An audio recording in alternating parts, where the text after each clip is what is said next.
My least favorite piercings as a piercer. So in my last video, I talked about my top 5 favorite piercings as a piercer. Now we'll talk about my top 5 least favorite piercings.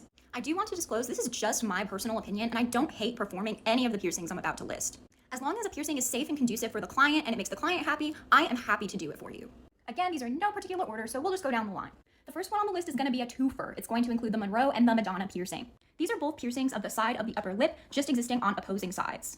This particular look just isn't my personal cup of tea. That is just my opinion, but I definitely understand why some people really like them. Angel bites, however, are the paired version of this, and for whatever reason, I like this a lot better. Maybe it's just the fact that it's symmetrical, I don't know, but that's just my personal opinion.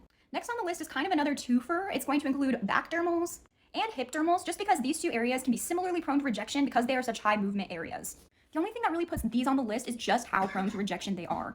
They're in a spot where they could just easily get bumped or snagged when you're not thinking about it, and because they're kind of considered temporary piercings because of how rejection prone they are, they're not worth it considering the risks associated with it. But again, just my opinion. The next one on the list for me is going to have to be the horizontal labrae.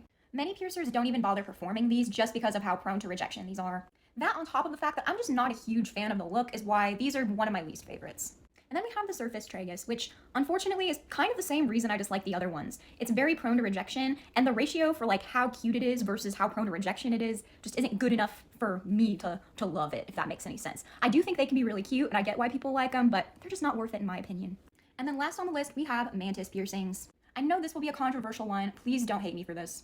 I get why some people really like these piercings. They're very satisfying to perform, and they can be really cool looking. They're just not my personal cup of tea. I just don't love the look of them. But that's just me.